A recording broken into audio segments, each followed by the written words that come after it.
Bismillahirrahmanirrahim. Assalamualaikum warahmatullahi wabarakatuh. Sobat-sobat ngabaring kabar terkawar. Semoga selalu dalam keadaan sehat walafiat serta diberikan rezeki yang halal, berkah, lancar dan juga banyak. Kemana Presiden Jokowi usai tak lagi menjadi Presiden Republik Indonesia setelah 20 Oktober nanti? Ini jawaban Pak Jokowi. Mari kita simak bersama. Sana. Pak, soal kemarin Menkominfo atau Pak Budari ini mengatakan Bapak ini masih pantas untuk jadi one team press nih Pak. Apa? Bapak masih cocok untuk jadi one team press karena terlalu muda untuk pensiun. Ini bagaimana Pak tanggapannya Pak?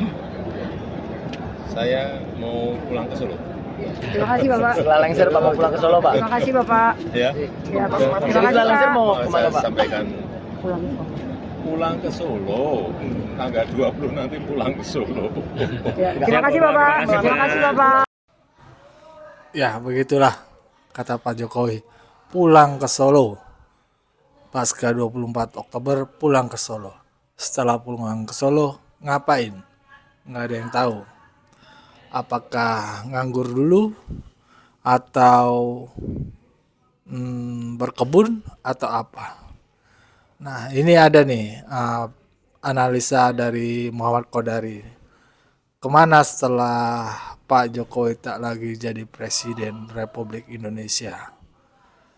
Padahal kekuatan Presiden Jokowi itu magnetnya ya, Pak Jokowi itu masih sangat kencang. Itu pasti. Pak Jokowi ya, magnetnya pasti sangat kencang. Tapi menurut analisa Qodari, Pak Jokowi ada kemungkinan itu merangkul para relawan yang dulu membantunya berjuang menjadikan dirinya presiden dan juga menjaga keberlangsungan pada saat beliau menjadi presiden. Tapi lebih jelasnya ini ada video dari Muhammad Qodari. Mari kita simak bersama. Let's go. Belum. Setelah ini Pak Jokowi mau kemana? Oh iya. Ingat aja abang. Iya. Masih kuat ingatan Bang Karni. Saya sengaja tadi nggak masih. Sengaja. Sengaja Bang itu Bang. Pertama sudah abang sebutkan, beliau pulang ke Solo. Buktinya apa? Rumah, tanah, hadiah sebagai mantan presiden itu letaknya di Solo. Sebetulnya sih Karanganyar sih Bang, bukan persis di Solo tapi di Karanganyar. Ya? Sekitarnya. Sekitarnya ya, di sekitarnya. Nah, jadi ke Solo. Tapi balik lagi kita lihat pengalaman dari presiden-presiden sebelum ini. Ibu Mega setelah tidak jadi presiden ngapain? Memimpin partai politik PDI Perjuangan. Jadi jadi Dewan Pembina BPIP, menjadi pembina di BRIN, ya. Tanda tangan beliau masih tanda tangan nih Bang. Saya ada temen nih yang setahu saya itu lagi berproses untuk menjadi pimpinan di BPIP, ada semacam katakanlah proses seleksi di sana. Dan itu belum berjalan karena Bu Mega belum tanda tangan. Masih tanda tangan beliau itu sebagai pejabat publik. Mohon maaf, pejabat negara. Gitu Bang. Jadi confirm Bang bahwa Bu Mega ini pejabat negara Bang. Karena masih tanda tangan di BPIP. Gitu. Nah Pak SBY selepas dari presiden memimpin Partai Demokrat. Melukis pulang ke Pacitan. Pak Jokowi bukan ketua partai. Sehingga kemudian wajar saja kalau muncul wacana atau kemungkinan analisa bahwa Pak Jokowi akan ke partai politik itu menurut saya sih wajar. Kalau kita tarik kepada mantan-mantan presiden sebelumnya. Walaupun pada hari ini saya tidak bisa membayangkan bahwa partainya itu nanti kalau beliau aktif di PDI Perjuangan. Ya kan? Karena hubungan atau relasi yang pada hari ini anatema antara Pak Jokowi dengan Ibu Mega. Partai Golkar mungkin saja. Walaupun kalau bicara ketua Dewan Pembina pada hari ini sudah ada orangnya Bang. Namanya Agus Gumiwang Kartasasmita. Katanya di keputusan itu belum tercantum ketua pembina siapa? Sudah Bang, sudah ketua dewan. Jadi sudah ada Sekjen Sarmuji, Bendahara Sari Yuliati. Udah ada itu Bang. Itu ada. Ada Bang, ya. Ketua umum Dewan Bali. Pembina. Ketua Dewan Pembina setahu saya Agus Gumiwang Bang, udah disebut itu Bang. Ya, nanti kita cek lagi ya Bang ya. Tapi apakah bisa diganti atau tidak? Ya Allah alam ya Bang ya. Kan memang kepengurusan yang ada sekarang pun juga masih kepengurusan inti yang jumlahnya kalau nggak salah nggak lebih daripada 9 orang. Jadi anggaplah itu satu kemungkinan. Tetapi yang saya pahami ya, yang saya terawang-terawang nih Bang, terawang-terawang ini Bang, ini bisa benar bisa salah nih Bang ya, terawang-terawang ya. Pak Jokowi ini punya satu elemen yang unik, yang notabene itu nggak ada di presiden sebelumnya. Apa? Beliau ini punya jaringan relawan yang sangat banyak dan sangat besar di seluruh penjuru Indonesia. Nah, termasuk misalnya Projo gitu ya.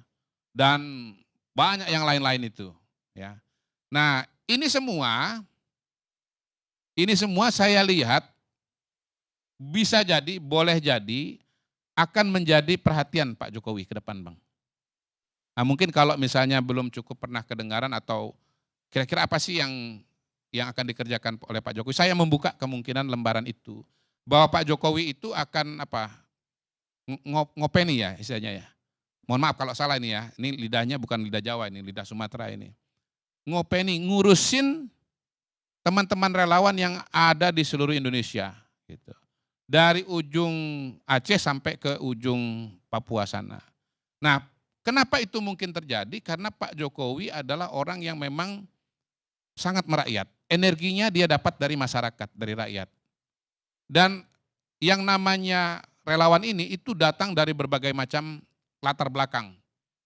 Ya, ada yang petani, ada yang nelayan, ada yang buruh, ada yang profesional. Saya melihat bahwa Pak Jokowi paling tidak atau setidaknya tidak akan menganggur karena apa? Karena dia akan harus mengurus relawan yang jumlahnya banyak sekali di seluruh Indonesia, tersebar di seluruh Indonesia dan barangkali justru ini adalah momennya untuk Pak Jokowi lebih punya perhatian kepada para relawan itu. Gitu. Karena selama menjabat kan tugas kenegaraan, kemudian harus mengurus kelompok-kelompok yang lain. Nah, yang namanya relawan itu cuma ketemu sekali-sekali. Kalau sekarang ini Pak Jokowi punya waktu 24 jam sehari untuk ketemu dengan relawan. Dan kok saya kayaknya agak yakin dengan itu, kenapa? Itu rumah beliau di Karanganyar itu nggak jauh Bang dari bandara Bang. Jadi kalau mau ke bandara, ya pergi kemana gitu, itu cepat. Pulangnya nanti mendarat, pulangnya juga cepat lagi gitu. Dan ya bukan mustahil nanti di situ akan ramai juga, karena apa? Karena lahannya kan luas gitu ya, terus di sebelahnya juga ada masjid, lalu di depan masjid juga ada restoran, tempat makan, jadi bisa jadi setelah ini tempat itu akan ramai oleh para pendukung Pak Jokowi, relawan Pak Jokowi yang ya berkunjung juga ke tempat Pak Jokowi, selain Pak Jokowi yang berkunjung ke tempat-tempat para relawan itu. Maksud Anda relawan ini nanti akan bergabung jadi satu partai politik?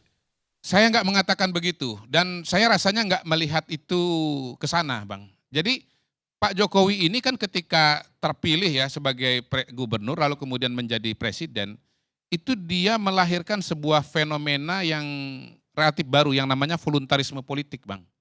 Nah voluntarisme politik ini bukan tidak ada pada proses-proses politik sebelumnya. Pada zaman pemilu tahun 99 di PDI Perjuangan itu ada fenomena posko relawan posko PDI Perjuangan ya. Itu juga voluntarisme. Tetapi tidak kemudian melembaga dan permanen atau bertahan sangat kuat seperti Pak Jokowi. Pak Jokowi ini kan organ-organ relawan itu bertahan panjang sekali. Berdiri 2013, berdiri 2014, sampai sekarang masih ada ya. Contohnya ini nanti ngomong nih panel nih kan Projo ini sampai sekarang masih ada. Jadi apakah akan jadi partai politik? Kayaknya enggak kalau menurut saya ya. Kecuali kalau Projo mungkin punya keputusan sendiri. Tetapi kalau dari sisi Pak Jokowi saya tidak melihat perspektif Pak Jokowi untuk mengubah relawan ini menjadi partai politik gitu.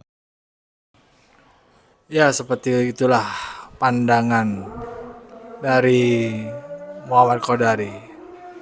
Bagaimana menurut kalian setelah Pak Jokowi tidak lagi menjadi Presiden Republik Indonesia? Simak, tulis komentar Anda di kolom komentar. Wassalamualaikum warahmatullahi wabarakatuh.